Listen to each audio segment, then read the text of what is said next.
Welcome everybody to another edition of Amplify Your Business. And I'm so excited to sit down with Lorena over at Duzu Dates. And so Lorena has started a business a number of years ago out of necessity. She basically had a full-time position that ended. And so she wanted to put a foot into the entrepreneurial world. And now recently, she's actually gone back to being a corporate employee. And so this journey that she's been taking with her business while she's still running the business is something that we're going to explore today. We're also going to talk a little bit about marketing and how she can grow her business in a moderate fashion so that it doesn't overwhelm her as she's still trying to manage her business and all of her full-time employment obligations as well. So Lorena, welcome to the show. Thank you so much for joining us. Thank you so much for having me, Lance. Okay, so tell us a little bit about the beginnings of Duzu Dates. So how did this come about? Well, as you said, I found myself in a position of unemployment. I was in media and had made it through several rounds of layoffs, but I guess eventually the axe came for me. That was in 2014. And while I was exploring what my next chapter might look like, I had previously traveled to Dubai and had experienced these gourmet dates in Dubai. So it wasn't really necessarily a decision to start a business. It's just that I couldn't stop thinking about the dates. And as I was looking sort of for work and deciding what I was always in sales. So did I want to be a real estate agent? Did I want to go into financial services? I had a couple of other media outlets approach me, but I didn't know that I wanted to really do that. And meanwhile, I kept researching dates. Then I started ordering some dates. And then friends started actually getting a bit worried about me and sending me job postings. Hey, we think you might be interested in this. And it just kind of kept evolving. And over the months, somewhere along the line, I came to the conclusion that this is what I had to do. I had to start Duzu Dates. So when I was reading some of your origin story on your website, which is really well done, by the way, it's extremely interesting. I like the way that you write them. Just that backstory was really cool. And so it was a matter of how many months was it from, that trip to Dubai where you kind of became addicted to the gourmet dates to the point in which you decided, you know what, this is a business? It was about 3 years because I had gone to Dubai in 2012, end of 2012. I was laid off my position middle of 2014, and it kind of evolved into 2015. So, okay. So through that period of time, you were experimenting in your own kitchen, playing around. No, No, I wish I could say no. I can barely make toast. No, the answer should be yes, but it really wasn't. I had started to import some dates in a very small way I brought some in from California and from Arizona, and I'd been reading and researching all about dates and where they grow and how they grow and all the different varieties. I just kind of became obsessed with dates. And somewhere in there, I thought, oh, they'd be really good dipped in chocolate. The ones I brought from Dubai actually weren't in chocolate. I think they had a chocolate variety, but I decided they should go in chocolate. So then I started reading all about chocolate and tempering chocolate, couverture being better than just chocolate. I mean, couverture is a high-end chocolate. How do you temper the chocolate? So feeling kind of helpless, I wish I could say I experimented in my kitchen. I first hired a chocolate expert to teach me about chocolate because I felt really more comfortable having somebody do that with me. So I actually went to his studio, his chocolate studio. And then you'd think I'd have the tools in hand to do something about it, but I really didn't. So then I contacted another friend saying, I need a starting point. Let's just, I'm going to bring dates. I'm going to bring chocolate. I'm going to bring some other ingredients, and you have to help me. I just don't know what I'm doing. So that's what I did. I needed the courage with somebody else present. So that's really interesting. And I think this is something that a lot of other entrepreneurs or would-be entrepreneurs might be a little intimidated by as well, is this whole idea that other people who are entrepreneurs and are successful at it, that they have it all figured out, that, they are an expert in their field, and that just parlayed into a business. And sometimes that's the case, but as in your case, that doesn't have to be the way that it works every time. And so you surrounded yourselves, it sounds like, with the experts. And so you reached out to people who could help you, and you got that expertise as opposed to stumbling through it in your own kitchen. And so that probably basically leapfrogged you forward in that product development stage, I would suspect, by surrounding yourself with some people who knew more than you did at the time. Yeah, I think that's an excellent summary. Yeah. There's So, really three components, if you don't, sorry to interject, three components really to any business, and that's the sales side, the product or service, and then the accounting side, the numbers. And I felt pretty confident with the sales side. I mean, I have a sales and marketing background, so I wasn't afraid to make all and any calls that I needed to get the answers that I was looking for. The numbers side, I don't love, but I have a business background, so I felt comfortable kind of diving into trying to figure out the margins and all of that. And then that really did leave the big gap was the product. I had this idea around a product that, you're right, I didn't have the expertise in that, but I figured that I could acquire. So it's just a matter of really asking a lot of questions.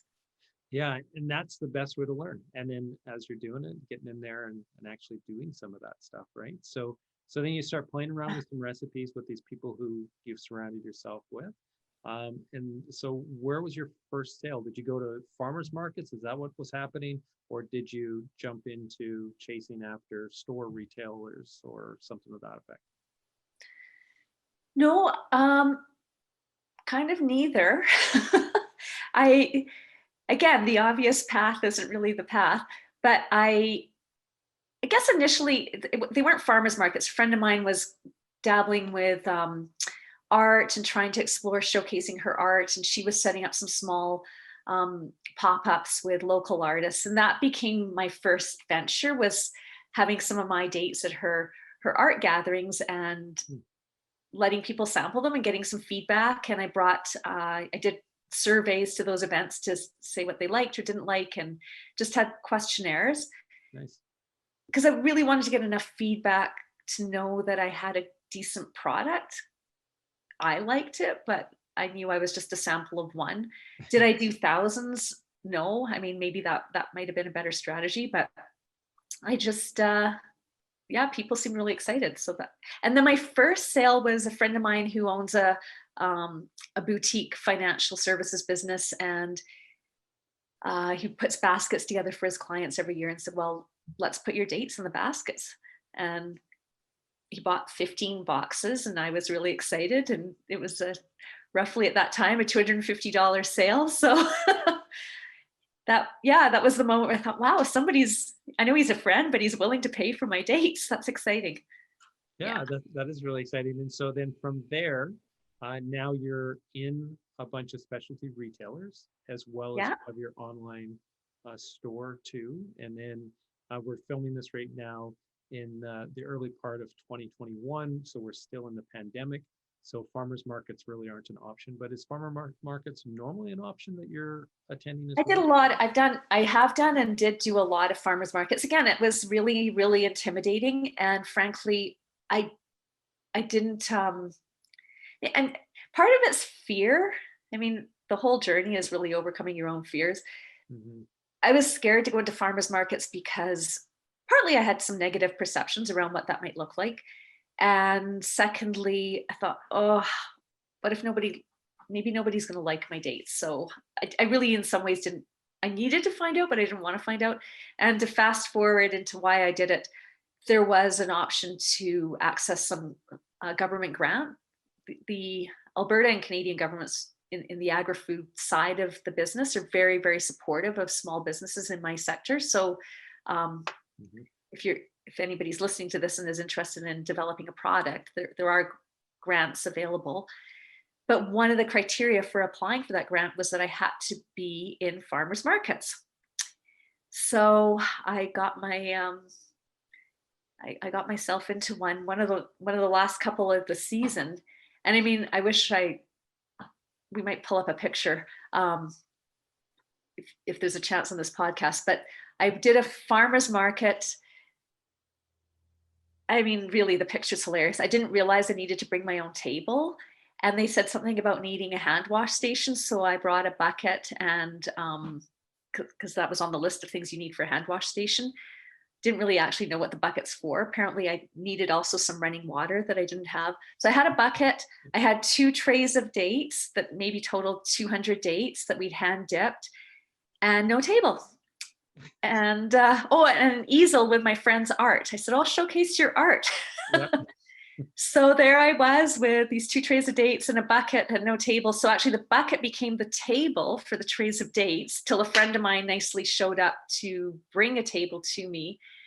And it ended up looking quite nice. And I sold all the dates. But when I looked to then to now, with I've got backdrops and logo tablecloths and signage and pamphlets. I mean, it's quite a contrast from that first time out to now. I love it. I mean, it's kind of, that's the ultimate almost bootstrapping or guerrilla marketing right there, where you come up with Our Lady thing and just a bucket. I love it. So yeah, so when it comes to the farmers markets, one of the things that I love about that for all of artisans, as well as people who are experimenting with food items, is you can get some immediate feedback from the people who are, obviously tasting your dates there and purchasing and so on. And so it's a really great stepping stone for a lot of people as they're refining that offer and refining the recipes and so on. So definitely something highly recommended. And like you mentioned, there's a lot of programs at different times that are there. And so Alberta Agriculture has got some great programs and a lot of support for people who want to start those ventures. And so definitely look out for those and reach out to them as well.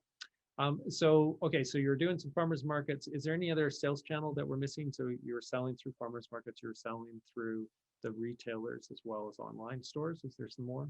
And corporate, I guess, corporate gift giving.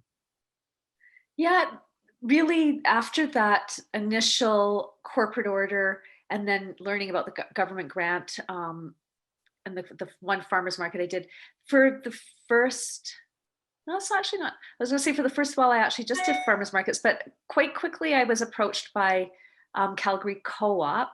Since then, I've decided it's not the best fit for my product, but it was a big deal at the time to have that conversation and have them accept my product. So that actually, when you kind of are in over your head, and I was at that time, where they wanted a delivery to X number of stores, and they wanted a display, which they call a shipper. It turns out I didn't even know that. I'm going, what is a shipper? Where do I get these things made? So when you're kind of in panic mode and then you pull it together, it's probably where the best growth comes from, because you're forced to figure it out. And then yes, once that happened, then sampling, in-store sampling, and continuing with farmers markets, and then adding events. Once I gained confidence doing these events and got my customized tent and with the logo, I did Rocky Mountain Wine and Food Festival, Wine Fest, anywhere where people who you think are the best fit for your product can sample it and try it and give you feedback, not just on the product itself, but the price that they might pay, is a winning strategy. Yeah, well, and your communications and marketing background really has paid off well, I think, because when I look at the product packaging and I look at your product descriptions, as well as just the presentation, it's all really good. So, oh, thank you. Yeah, and so that probably evolved a little bit through the last few years as well, then I suspect, as you were getting some of that feedback and whatnot too. It did, and I worked with experts in the field. I had my ideas and sketches, and then you bring those ideas to other people to help develop them. And I did work with a boutique agency to really finesse my vision and come up with the colors. They spent time finessing the logo. I had something that I started with, but it's much stronger now, and really an overall brand guide. So they took my vision and really locked it in. And I would highly recommend that, because now I can really work with that. I can use a $35 an hour graphic designer or a $200 an hour, 250, and they get the same information. Here's the colors, the logo, the background designs, the patterns. Here's your parameters, and they shouldn't go outside of them. And I Yeah.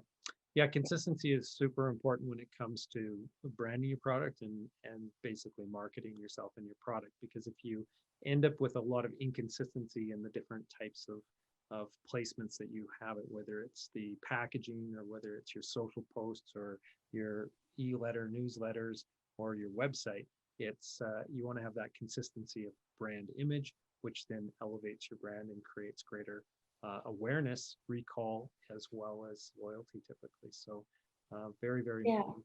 And so again, I hear a common theme where you keep circling back to using experts, right? Using people who, tapping into people who have the knowledge, who have been there before, done that. And so that's really, really smart. And one of the things that I think a lot of entrepreneurs, especially those who come in as product or service experts, so they're an expert in their field, and then they are now growing a business out of that expertise, they'll try to wear all the hats. And those who come in without that expertise, sometimes are a lot more willing to outsource some of that or to surround themselves with people who do have the expertise. And so it's really difficult to do everything on your own. And it's really tempting oftentimes to try to do it all on your own because you're trying to save some precious dollars, some precious cash flow. But sometimes it'll bite you in the end. And so I do like this common theme where you keep coming back to surrounding yourself with people who can help you grow that business and evolve it. And to spend those dollars wisely. I Mm. mean, back to what you said, Lance, it's very easy to seek expertise and think that money needs to be spent in many different directions, and then suddenly you've got nothing left. So being able to do in-store sampling and do the markets where you're generating some cash flow, and then choosing where you can benefit your business the most by spending some dollars. I spent money on the branding pretty early because developing the brand and the personality, I mean, I know it inside out. So I know when, and because of that guide, if it's, my brand is playful, but fun, a little bit sexy, but I know if I've gone too far one way, if you've gone too serious, I've got the definition that I need to stay within.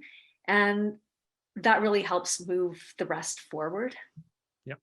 Yep. Yeah. Very good. Okay. And so now, like, let's flash forward to today's time. And so right now during COVID, most of your sales are probably the retail as well as then the online store. The event stuff probably isn't happening, and Right. it's the farmers market. So is there any other revenue streams coming in, or is those the two primary ones now at this point? Those are the two primary ones. You're right. Yeah. The online sales definitely increased. And then I've got a pretty good base for specialty stores that are working well, and they really stuck with the product. And actually, a third one during COVID was basket companies. I was Okay. approached by a lot of different basket companies. I think their businesses were exploding during COVID. Okay. Very good. Yeah. Yeah. And so then on the online, like in terms of percentages, then would the online represent half of your sales volume, or is it less or more? Oh no, still a pretty small percentage, Okay. surprisingly enough. I would say it represents less than 10%. Okay. So really quite Yeah. simple. And so lots of opportunity for growth there then. Yeah. Okay. Yeah. And so lots of success with the specialty stores. Now, we were talking offline before the call, just you have a goal to grow moderately because you have a full-time job now as well. And so before I get into that transition and into this recent full-time job, let's talk a little bit about the growth then that you're hoping to achieve. So are you wanting to grow, 50% over the next year, or are you wanting to grow 10%? Or what are some of the goals that you have there as you try to manage everything? Yeah. I mean, 2020 was down over 2021, just given I did things differently, and um, revenue wise, sales were down a little bit. Obviously, net income was up because also managed expenses a little bit differently. Mm. So for 2021, a goal would be about 10 to 15% growth, which would really actually take me back to 2019. Okay. Yeah, and so this is an interesting point that I'd like to make too for our viewers is that oftentimes when we're entrepreneurs and we're growing our business, we think that we need to have these exponential growth rates all the time. And in the early days of a business, the exponential is actually quite easy to achieve because you're starting from such a zero or very low numbers, and so when you're doubling and doubling and doubling, it's quite easy to do that. Right. Um, Yeah. Yeah. 0 to 2,000 is huge growth. Exactly. And then once you get to a certain level, then there's, it becomes a little bit more difficult to sustain that. And then one also has to evaluate whether or not it makes sense to do so.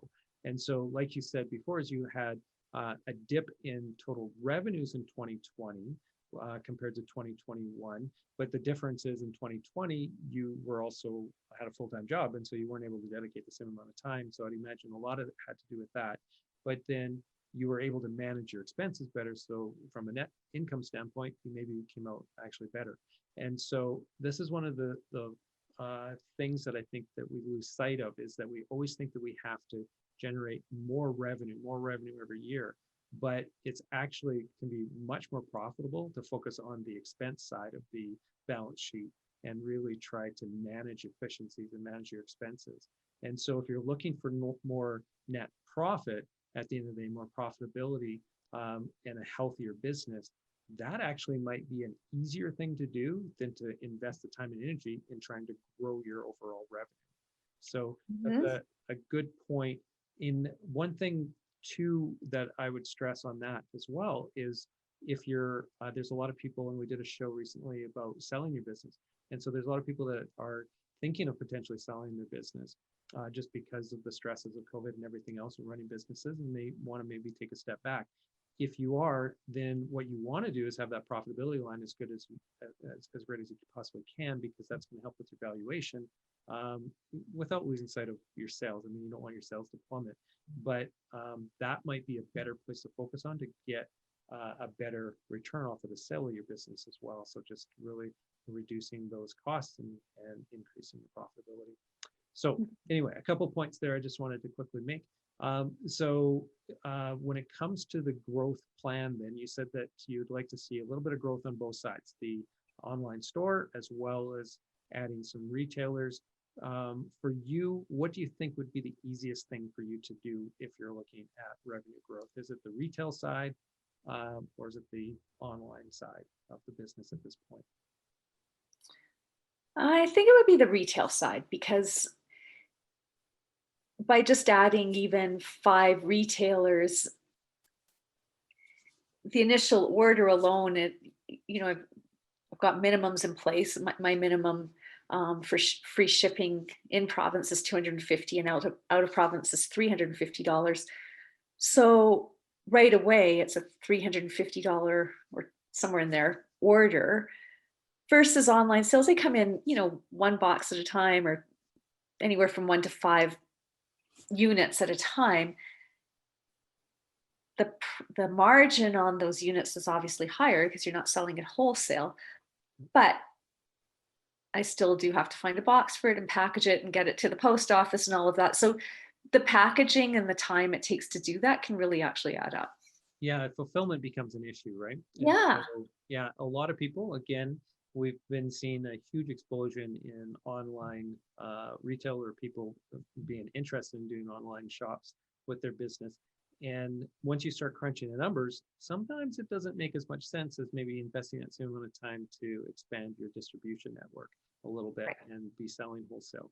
And so there are the pros and cons that you need to weigh out. And so you just weighed them out here for everybody as you're thinking through your business and going, you know what, even though I'm making a little less profit per item or per box or per order, off of those wholesale accounts, it's reducing my costs, and so because I don't have to worry about the fulfillment costs as much, and so it's that efficiency piece of it, right?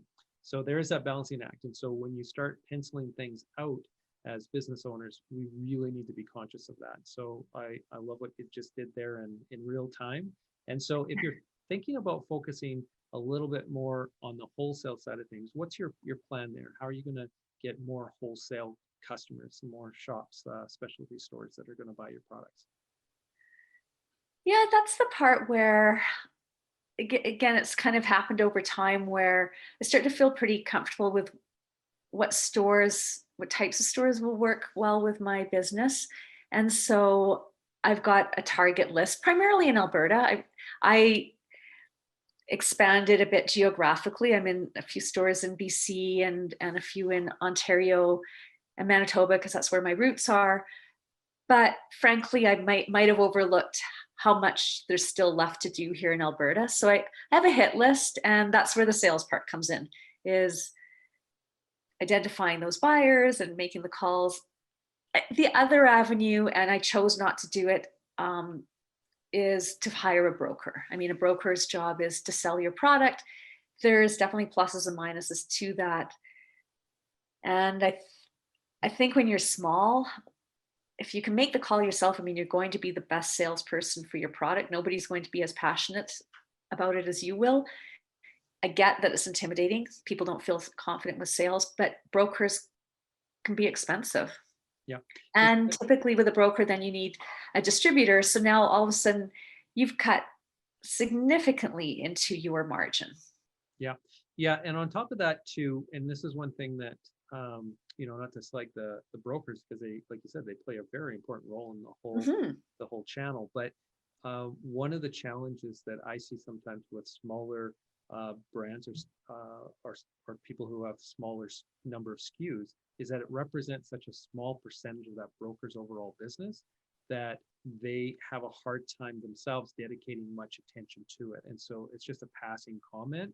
And so again, you kind of hamstring yourself a little bit that in some arrangements, then if you end up going into those stores and actually really pushing a little bit harder, the broker's still getting a commission off of the work that you're actually doing, which is their job in some respects. Oh, yeah. So it just really depends on how you're situated, what the value is of your overall product offering. If you have lots of different SKUs that they could be talking and getting it into a lot of different types of stores. But because you're in a very specialty store kind of market, and that's where your focus is, which is, niche down to a very, very tight number or small number of potential clients for your potential retailers, I think it is a much better approach to do it more on a one-on-one basis. And with your sales background, I think that's definitely the way to go in your situation. Now, for some of those people out there, and just a quick tip, and I don't know how you've approached it. I suspect you probably are picking up the phone and calling people and maybe walking into these stores with some samples and saying, here's what I'm offering, and getting a face-to-face conversation going. Obviously, during COVID, that's a little bit more difficult to do, but not impossible. One thing that people who maybe are a little less, geared on or comfortable with that sales side of things is really using social media well. And so you identify that hit list of specialty stores across Alberta, across Western Canada, across Canada, whatever the geography is. You take a little bit of time, you do the research, and then find out which ones are active in social. So Instagram would be a really great place for your products, and I know you're active on Instagram with it. So I would then start conversations, like following them, and then start having conversations with them, and start tagging them in some of the posts, and getting that conversation going so that you're not now a cold call as much. In some cases, they'll be reaching out to you because they're intrigued by what it is that you're selling, and because you have a very unique product as well. So you're not selling, another chocolate. You're selling something that's very distinct and very different, and so and healthy and organic, and fair trade and everything else. It has all these great things around it that I think a lot of these specialty stores would just be really excited to carry as well. So that would be a way to do it. without having to kind of step through each one of those doors or make those initial cold calls. Another way to do that is, reaching out to them, finding out who the buyer is, and then putting them on a bit of a drip email campaign sequence, with permission to send them content. And that content then is going to be information about your products and all the great, things that people are saying about your products and so on as well. And I know we talked a little bit about how you had a desire to maybe increase your email marketing game a bit, and so with your existing customers. And so there's a few things that one needs to do there, I think, right off the hop. So with your online store, one of the first things that you should do if you don't already have it in place is to institute a abandoned cart email sequence. So those people who get through to into the checkout process, but they don't actually complete the order and you did get their email address, you send them a follow-up email reminding them that they have this in their cart with a quick button to come back and make that purchase. That tends to be the best investment that you can make with an online store in terms of trying to close those sales that were right on the verge of happening. So that's number one. And then number two is for people who are visiting your website, getting them to sign up to a newsletter so that you can send more emails out. Now, I know you had a hesitation because you said, well, I just don't know. Maybe people get too many emails as it is. We all get too many emails. That is the reality of it. The number of emails that I get is ridiculous. But I still read a lot of them. And emails are still a very effective means of reaching your audience. And so they're not necessarily going to read every one of them. But as long as you're delivering good, valuable information, so some recipes, some interesting things, some discounts, some coupons, some announcements as to where the next tasting event's going to be, some behind-the-scenes stuff. If you're sending out interesting information to this target audience that you have built up, who are interested in your products, those people are more likely to open those and click through and learn more about whatever it is that you're pushing. Or talking about and getting over to your store to buy. But you have to ask them if they want to be on the list to begin with. And so on your website, I didn't notice a place really where people could sign up for a newsletter or to be added to that list of, hey, when we have announcements, you will be the first one to know, or we'll be running special limited time orders and so on. So there's value that you can provide. And I think that would be a good thing for you to do in terms of growing that list that you can continue to mine for sales, essentially. I had started a MailChimp account for newsletters about 3 years ago, and I've done exactly one newsletter. It might be back to where we go to revert back to the beginning of our conversation where we hire experts. It's not that I can't write a newsletter. Clearly, I haven't. Just every month, I'm going to do it. And yet another month goes by. So I might have turned the feature off on my website. It looks like you might have, yeah. And that's normal when you're trying to wear all those hats, right? And so, yeah, those are the kinds of things that we help our clients with, is just getting that schedule. And the biggest challenge usually is not about, putting in the framework to send out those emails and everything, but it's more about the content. And I know you had asked me offline as well, just about, well, how do you sell, but without being too salesy or pushy, right?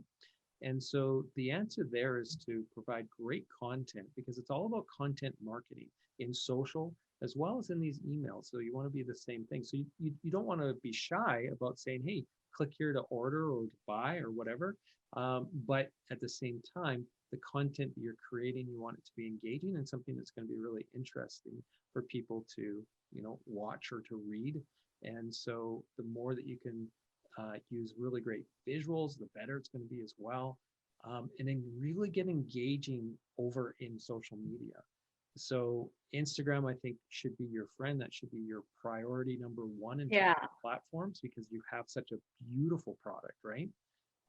And it's the foodies are all on Instagram, looking at all the food porn, essentially, crazy beautiful foods, and you have all these cool little videos of of the behind the scenes or of the recipe being made and so on. And so you could do a lot of that kind of content when you're doing your production cycles, right? When you're building and producing your dates and filling them and stuffing them and dipping them and everything else, the whole process, there would be some great content that you could create from that. And then obviously when you're in the stores, and then because you have a loyal customer base, getting them to also post and tag whatever tagline you want to create around these campaigns. So do a hashtag tagline and have those hashtags mentioned by people who are making posts, and then reposting that content is a really great idea. The other thing that I think that you've done a great job with when I look back into some of your posts is sort of some collaboration. So you talked about the artist friend of yours. So you're collaborating with that person. You also, there was a collaboration I saw a reference to with Poppy Barley, where you were doing something with them. And so other makers or other people in the creative space who have a very similar target audience, so other food-based businesses and so on, if you can do collaborations with them, especially if they're a bigger brand like a Poppy Barley, if you're working well on mentioning, cross-mentioning, cross-promoting, and having some, similar installations or events when we can get back to a gathering place or a place where we can gather, then those are going to help as well, because you're going to harness their audience and pull them over into your sphere of influence as well. But it all begins with great content.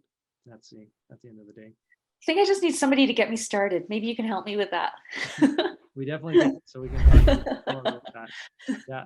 And I mean, literally just get it going, a couple of newsletters, and then I can pick up the ball. Yeah, exactly. And sometimes that's all it takes, is right. Yeah. A little bit to start the momentum, and then it's like, okay, I got this. Yeah. Worked out. I got the cadence basically, and then you can roll with it yourself. Yeah. And cadence is a good word. Everything needs a cadence. Yes.